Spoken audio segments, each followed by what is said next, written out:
Here they come.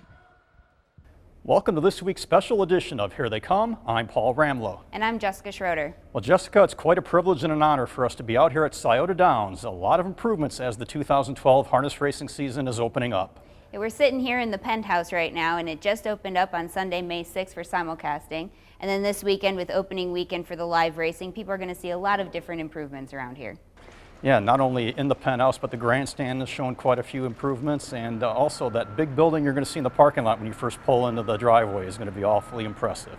Patrons are going to have to park on the north side of the facility because the VLT facility takes up a lot of the old parking lot, but there's still going to be plenty of space for people to come in, come up to the penthouse, see the new carpet, the new wagering carousels, the new TVs, and then outside, if you want to spend time in the grandstand, you'll see a lot of different patio furniture, benches, box seats, new bathrooms and things like that for everybody to enjoy during the racing. We're standing here in the beautifully new refurbished Scioto Downs penthouse with Brad Rines, who represents the marketing initiative here at Scioto Downs. Brad, a lot has gone on here since racing fans were here last summer. Tell us a little bit about what's been happening at Scioto. Quite a bit. I've been here about 10 days now on the job, and I didn't get the good graces to see what it looked like before, but I heard a great deal of customer feedback, and it wasn't always great and positive. Since then, we've taken that initiative and improved the overall look of this penthouse. Impressive new screens, new carpet, new chairs, new tables, making it a very comfortable environment to watch races. And not only will the fans see changes here in the penthouse, but out on the grandstand and in the clubhouse area as well. About $1 million so far has been spent on renovating the area, and I think there's a master plan that's going to roll out in the next couple seasons or so that will really enhance the overall viewing spectacle of horse racing. And tell us about some of the other marketing plans you have here for the next year or two. A great deal. As you know, we're opening up a new facility very soon. It's a VLT facility, gaming facility, that we're targeting to open up in early June. And that will bring about 1,700 games in phase one.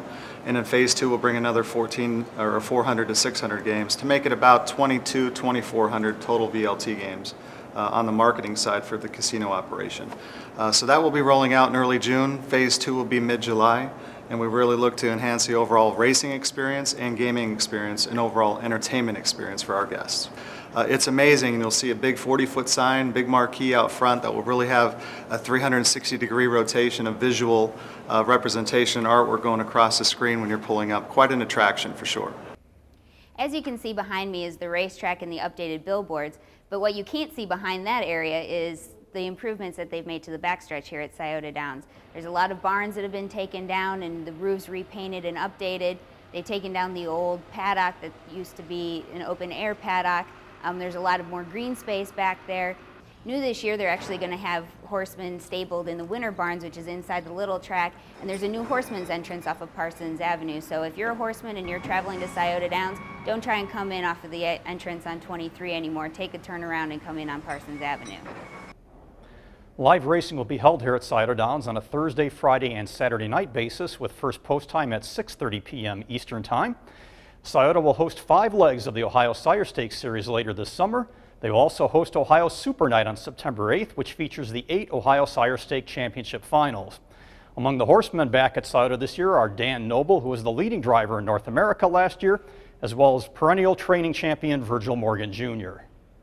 Well, Jessica, the road to the Hamiltonian got its first stop this past weekend at Freehold Raceway with the $138,300 final of the Dexter Cup. Yeah, held at Freehold Racetrack.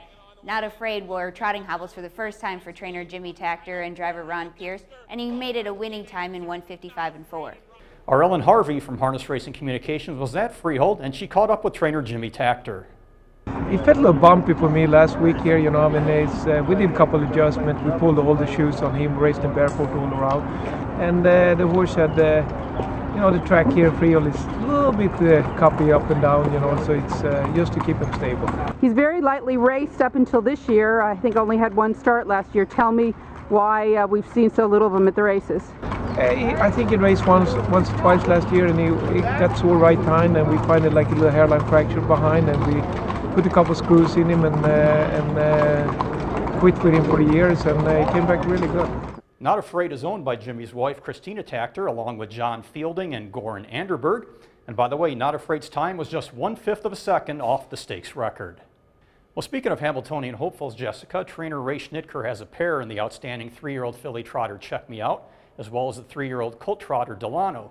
Both horses have qualified recently, Delano last Saturday at Meadowlands Racetrack, and checked me out twice, once at the Meadowlands and once at Mohegan Sun at Pocono Downs. It checked me out, won 14 of 16 races last year on her way to the divisional title for 2-year-old filly trotter.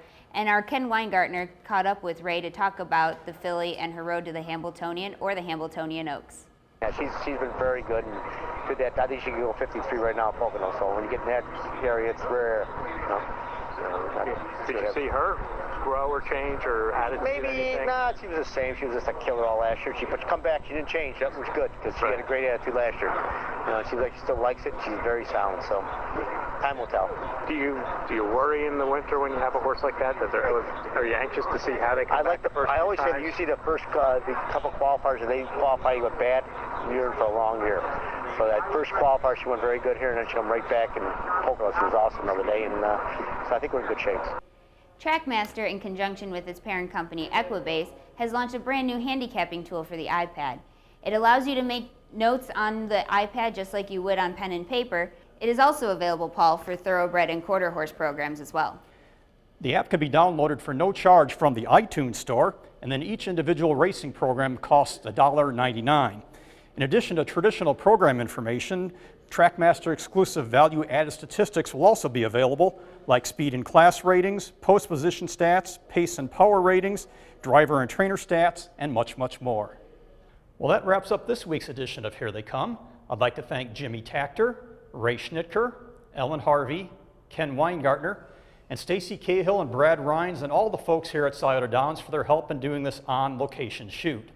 And again, our producer, Rich Johnston, and photographer, Mark Hall, for their assistance. I'm Paul Ramlow. And I'm Jessica Schroeder. Join us again in 2 weeks for the season finale of Here They Come.